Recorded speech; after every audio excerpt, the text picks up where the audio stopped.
Hello and welcome to this episode of Kennedy Saves the World.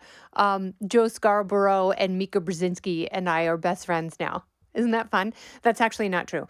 I don't know that I've met her. I used to go on Joe Scarborough's show all the time back in the early aughts when I was in college. He would invite me on Scarborough Country, woo, on MSNBC when it wasn't a leftist cesspool. So as you know, Joe and Mika went to Mar-a-Lago because they were so embarrassed that Trump won and they were mortified at the things they had said about him, which you shouldn't be. If you are expressing your opinion and you have strongly held beliefs, you shouldn't run away from them just because it's no longer politically opportunistic for you to hold a differing point of view.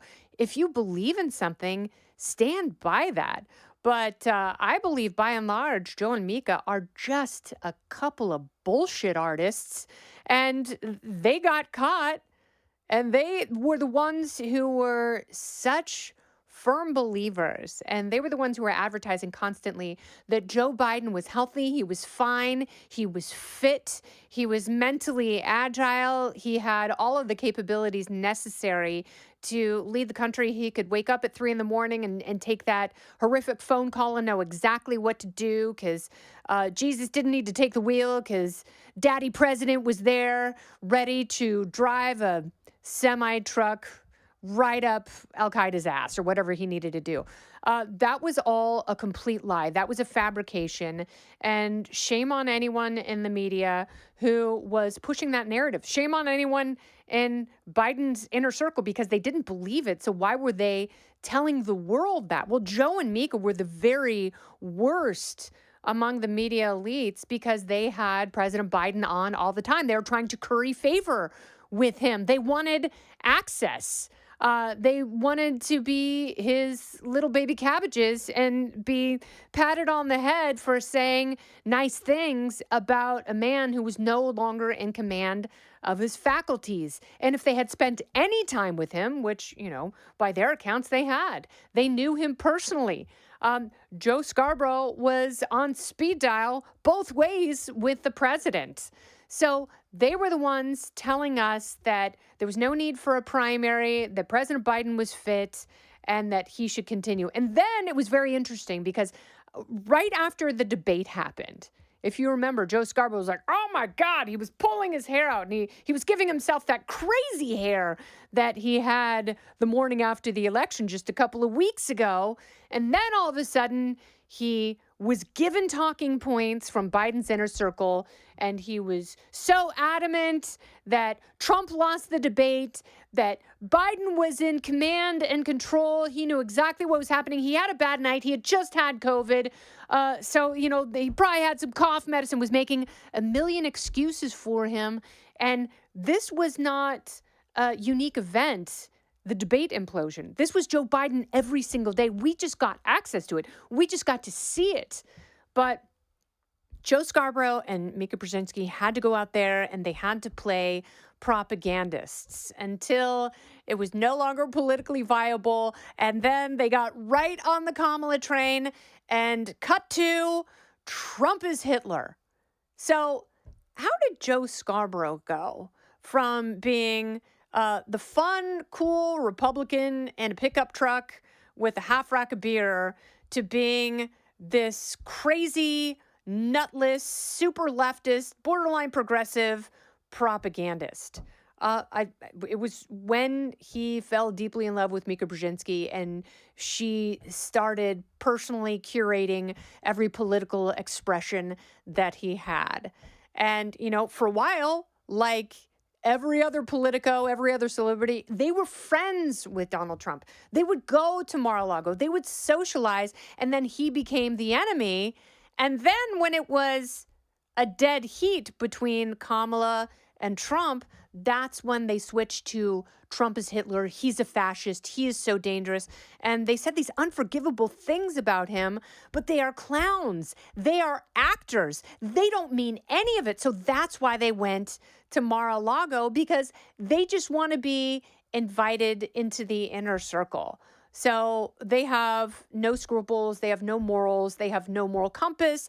They have no backbone. They are absolute sellouts. They don't believe a word they are saying. They are both news actors who are just being propped up, and a string is pulled and they spew whatever is politically convenient for them in the moment. They are total sellouts who can't be trusted by viewers.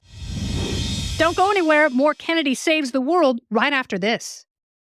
Do you think that if Kamala Harris won, Laura Ingraham would have gone to the Naval Observatory to break bread and make amends with her? Absolutely not. She would be fueling her arsenal to take aim, rhetorically, not literally, at the vice president, soon to be president's ideas. But that didn't happen. Laura Ingraham never would have compromised herself in that way. And yes, there is a time to talk and to have a discussion and to be curious and to be civil. Maybe you think about that level of civility when you are stoking the fires of political discourse so much that you are pushing unhinged people over the edge who then want to assassinate a future president of the United States because they think that he is an existential threat to democracy because they have been told that every day, and much, much worse. So much polemics, so many insults by Joe and Mika, who didn't even mean it all along. But they made people scared, they made people angry, and they didn't care about other people's feelings. They only cared about themselves. And that's why Sunny Hostin called them out on The View. Now, she's an absolute hack, and I think The View is going to go through a major shakeup. They might keep her because they do love some controversial figures. But even she looked at them and she was like, you guys are sellouts. You went and kissed the ring. And that's exactly what they did. And they'll do it for the next administration. But after the first assassination attempts on President Trump, they couldn't even be trusted to go on the air because they are not journalists. They are not serious individuals. They are simply mirror images of whatever needs to be projected onto them. And in that moment, so much of their audience was projecting hate that MSNBC didn't trust them to go on the air and to deliver sensitively some disturbing, straightforward news. They couldn't even do that. And that upset them. That agitated them. And then they went all in on the Trump hate, and it didn't make the country any better. It didn't make the election swing in their favor. And I don't even know if they have a favor, so maybe they should be taken off the air along with some of the other people, because MSNBC's ratings dropped precipitously right after the election. You know whose ratings went up, curiously? The View. Why is that? Because maybe some of the uneducated Trump voters that Sunny Hostin was going after the day after the election, maybe they're just really curious and they want to grudge watch The View for a little while, and people just can't be bothered with MSNBC because they're either very angry race baiters or total sellouts. And I guess the market has decided. This has been Kennedy Saves the World. I'm Kennedy.